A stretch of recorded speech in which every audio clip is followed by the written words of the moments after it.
Pinkertons Ghosts is a horror anthology podcast by Superversive Radio, with no affiliation with any detective agency, person real or imagined, or the dark forces of Autre-Terre.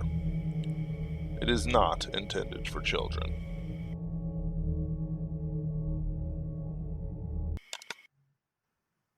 Jack Morrow here with part 2 of my White Croc Green Sun report. The darkness rolled around me while I was unconscious. My life was in the waves. I dove through my childhood, the days alone with a survival knife in the wide forests around me. I passed through the homeschooling and crested on an exam for my GED. I found I could fly through this primordial mind ocean like a dolphin and landed on the memory of me eating Mr. Henderson's BBQ. That kid could cook. When I became bored of it, I searched out my mother. Sea gray hair tied tight behind her, and her hands playing with a knife. She taught me whittling while we sat on a porch. I asked her the usual questions, carefully probing for what she knew, but I kept hidden year in, year out. No name for my father, no reason to keep us isolated in the Missouri Ozarks except to keep you safe. Then there was a pause, something like, "Hey Jack, want to learn a new knife trick? Want to know how to start a fire with just a sheet of paper? Or, yep, hot and humid today, likely tomorrow too," with a little bit of irony. Eventually I would carve something I would call a horse, and she would snort and show off her own horse. There's a nice little hidey hole on the childhood property I keep them all in, all paired up. Horses, dogs, monkeys. She called snakes lazy, even if I had cross-hatched all the scales. Sweating, laboring on something only we'd see. A treasured memory of mine. Never got tired of it. When I turned 8, there was a lean time when she was gone, and after I was 13 as well. She had turned to the Pinkertons for money and answers. I would too, but that was just nature taking its course. Control had the application filled out for me, and the next day I was interviewing some bum in Columbia who'd sworn he'd been punched by one of Santa's little helpers. Then there was that trip to Dayton that led nowhere, a fist fight with a farmer who didn't like the tone of my voice. After that, I think there was a few interviews for the archives. Nothing interesting. Oh, and the Schlesinger case. My first one that put me in real danger. What a mess. But any paranormal Pinkerton mess you can walk away from is a success. I think Days cleaned that up. Or maybe the Société Étrangère? I can't remember. My consciousness came close to the surface. The hypnotic movements of being carried were slowing down. I couldn't hear much of anything, but I could feel waiting. Then someone lifting an arm and feeling the pulse. The drug kept me down, and I involuntarily slipped into all the run-together memories of me eating at my favorite barbecue restaurants. It was extensive. They woke me up with a slap. I snarled and cursed, but the chains around my hands were of iron and their foundations in granite and stone. Before I could focus my eyes, the torchback shadows moved. There was laughter and cheering. By the sound I could tell there were enough people for a good crowd, but not a big one at all, if I had my Tommy gun. And I wouldn't say no to my 1911 either. The shadows outside my vision, curtailed by stone designs on my bed, as it was, fled the area. They moved south confidently. They had done this before. I checked for watchers, but the tensions were outside. Towards, I don't know what.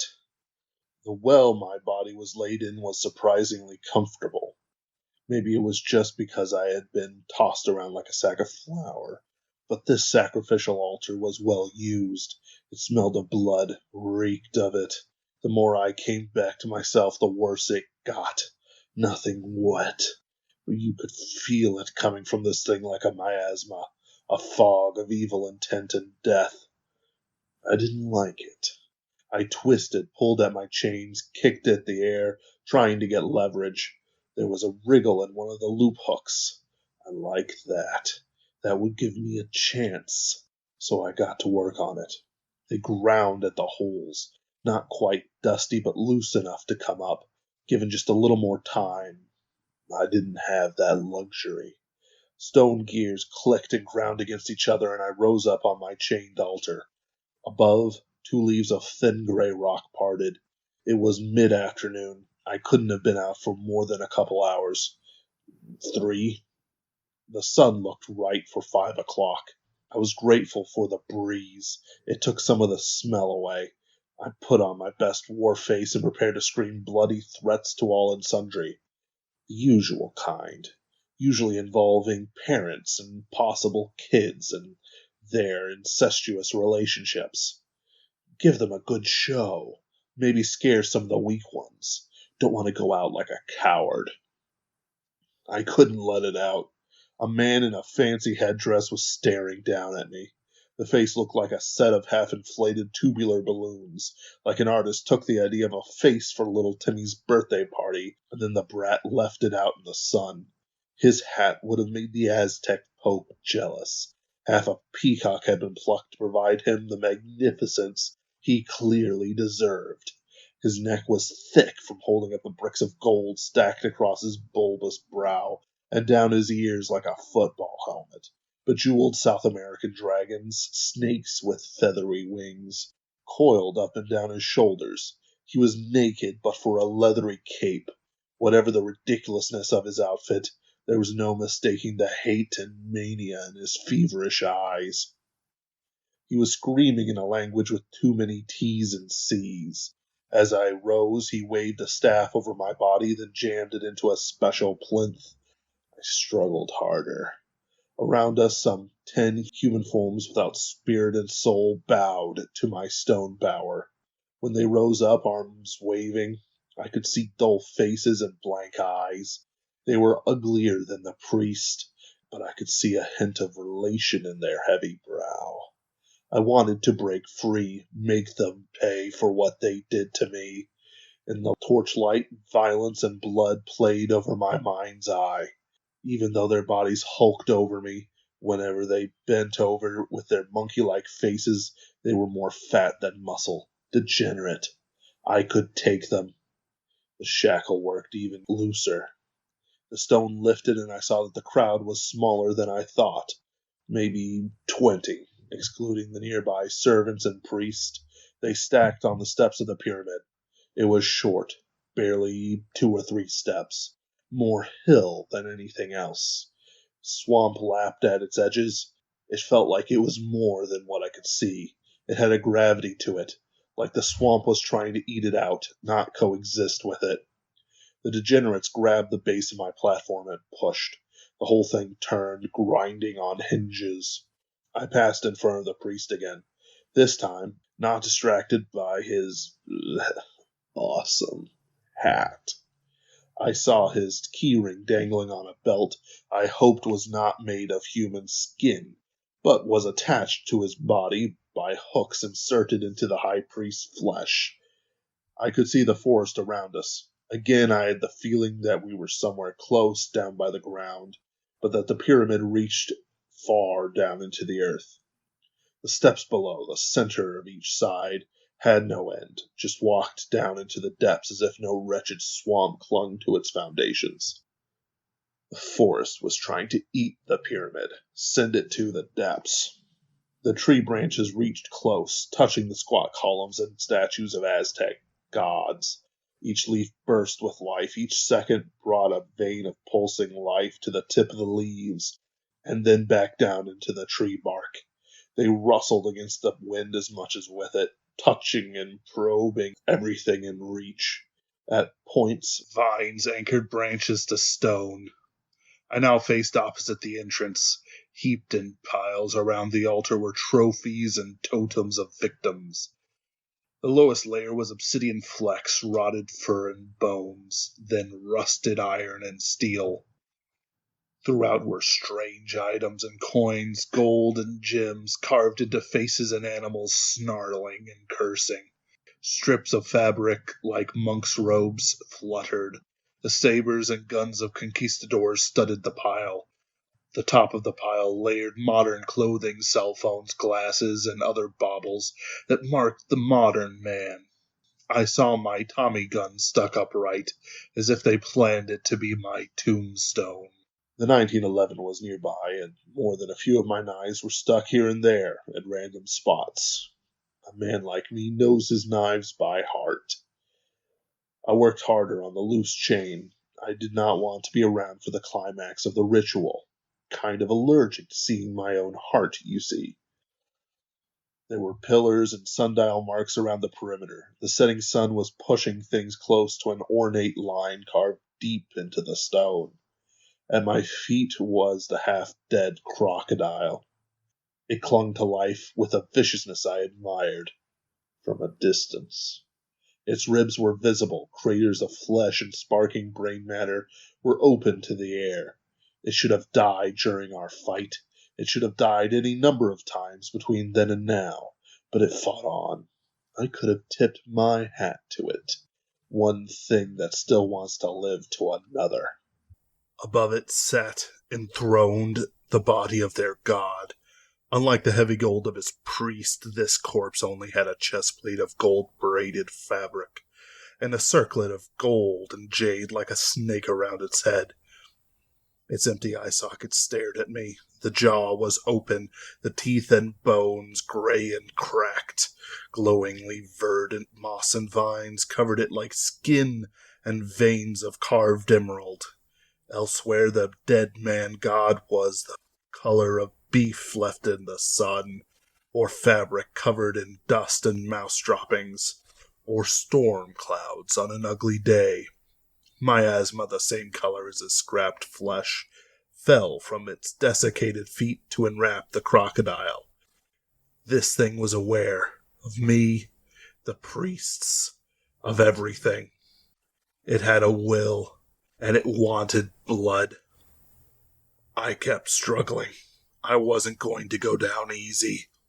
The high priest slid his hands over my clothing. I could feel the strange hand signs that he pressed into me. He was smart and slid around my attempts to kick him. My foot slid past one of his shins and he laughed, breaking character. He must have saw something in my face as I tried to stare him down. Experience. And he laughed again. He was amused by me. He came to the front and stuck his hand under my clothing. His rough hand ripped through the fabric, baring my chest to the heat of the torches. The dagger was presented to the ragged skeleton, who approved of it without word or motion. I must admit, I wanted that knife.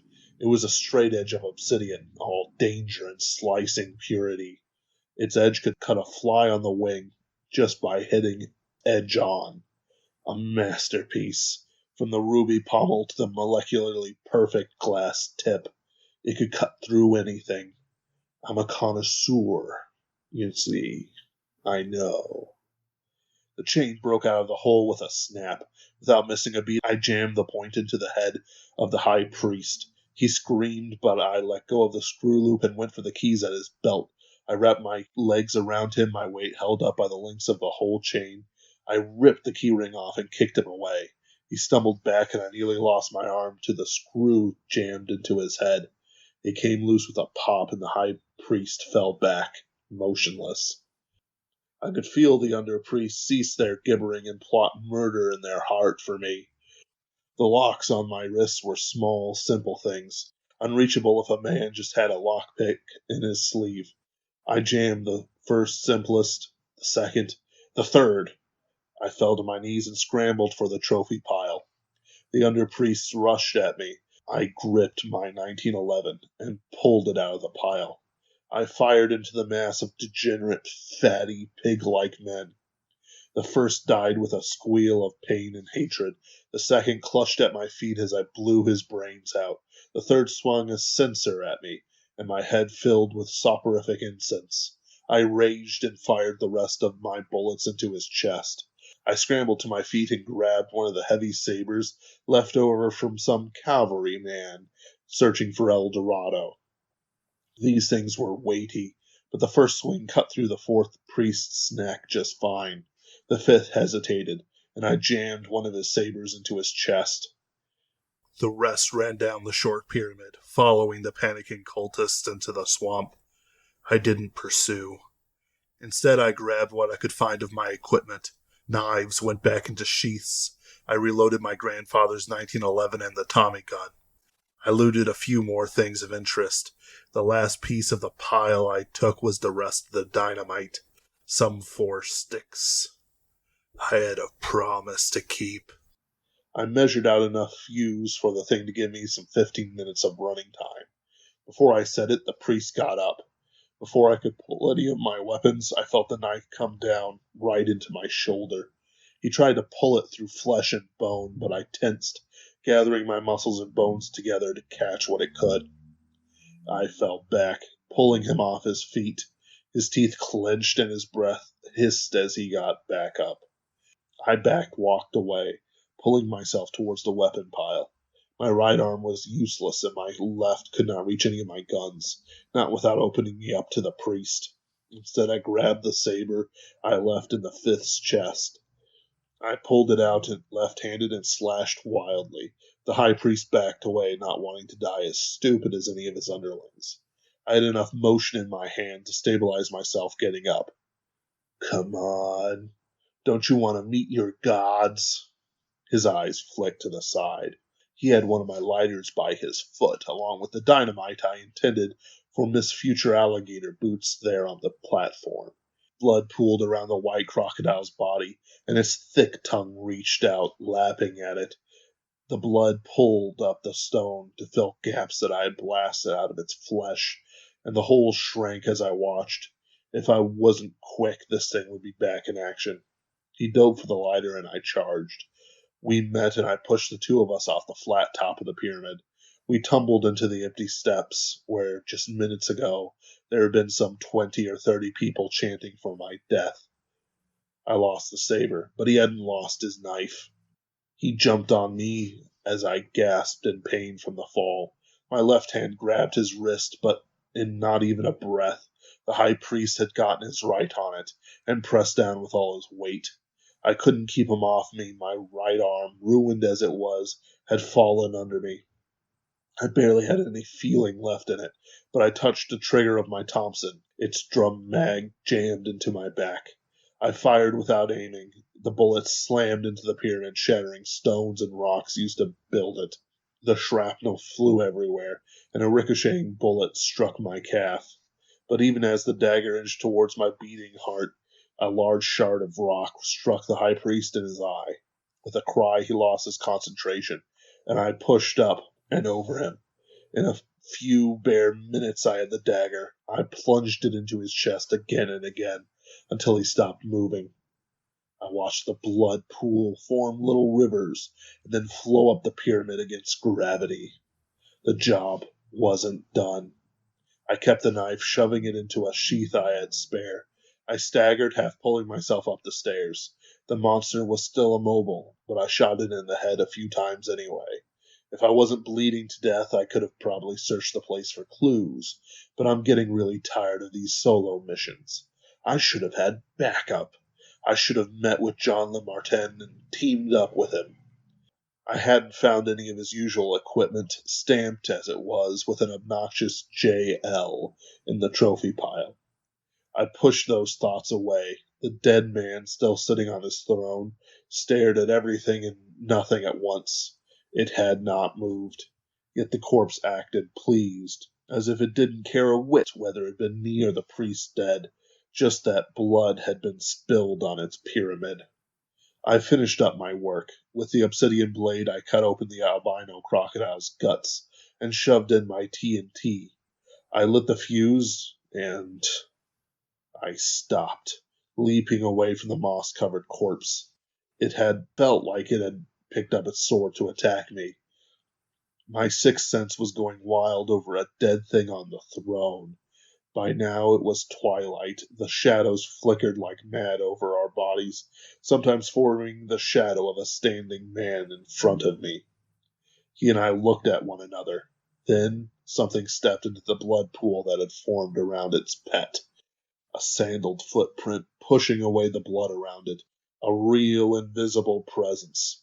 I could imagine it, a skeleton smile on its face and a gold-embossed obsidian sword club in hand. That, too, lay near the throne, but in the trophy pile. It took another step, splashing blood and viscera. I remembered the lit fuse and ran. Well, no. I tripped and fell, rolling down the slope side of the pyramid. I crawled, puking over myself until I could get to my feet, where I stumbled away, desperately trying to reach the safety of the trees before the explosion. There was rushing winds and whispers. I was running to the shadow of the trees, but the sun sat in front of me. The corpse's spirit danced from shadow to shadow. It hungered to spill my lifeblood with its own hands. But I was saved when the sticks of dynamite went off. The dancing spirit, arrayed as an Aztec king, pursued me no more. I was thrown from my feet into the swamp, and lost consciousness for a bare moment. The smoke and shrapnel still hung in the air when I woke up. I stumbled for the trees. The pyramid within Louisiana Bayou stood firm against the TNT. It was like someone had just put a little campfire into its center. There was no sign of the white crocodile, so I'm going to assume that one's dead. I hope it's dead. The spirit thing stared back at me from the pyramid top. I could see it sitting on its throne, all green moss and gray rot, untouched by the explosion, staring back at me. Yes, the body itself turned, as if considering a servant from the throne of granite and gold it sat on. The rest was a feverish delusion. I remember almost nothing. Baron Laveau found me wandering the swamp and pulled me up on his boat. He drove me to the nearest hospital, then pushed me out in front of the ER. He drove off in my car, for which I am grateful. The thing isn't street legal. I spent 2 weeks in a coma, but my body healed up fine. I'm sure the medical bill will be delightful for the penny counters. Well, not fine. My right arm is very stiff. I'm going to be doing physical therapy for a while, and the infection in my leg nearly ate it to nothing. Well, I didn't take the job for workplace safety, did I? I got my stuff back from Baron. Good sort. Treated him to Mr. Henderson's barbecue. That boy has a future in barbecue, let me tell you. Madame Laveau left me a letter with some information about my mother's whereabouts and a knit blanket she called an early Christmas gift. I haven't opened the letter yet. I'm a little scared too. I'm going to circumvent the usual system and send the knife to Jim Donavan directly. I can't tell if he got the spindle or not. I'm going to check the St. Louis drop points. I don't know if they've even been emptied out since September. Jack Morrow. Out. Pinkertons Ghosts is a podcast distributed by Superversive Radio, licensed under an Attribution Non-Commercial Share-alike International License. This episode was written and performed by Ben Wheeler. Ben Wheeler edits, directs, produces, and herds cats. Visit us on Facebook. Read articles on superversivesf.com. And wherever podcasts are distributed, you'll find us.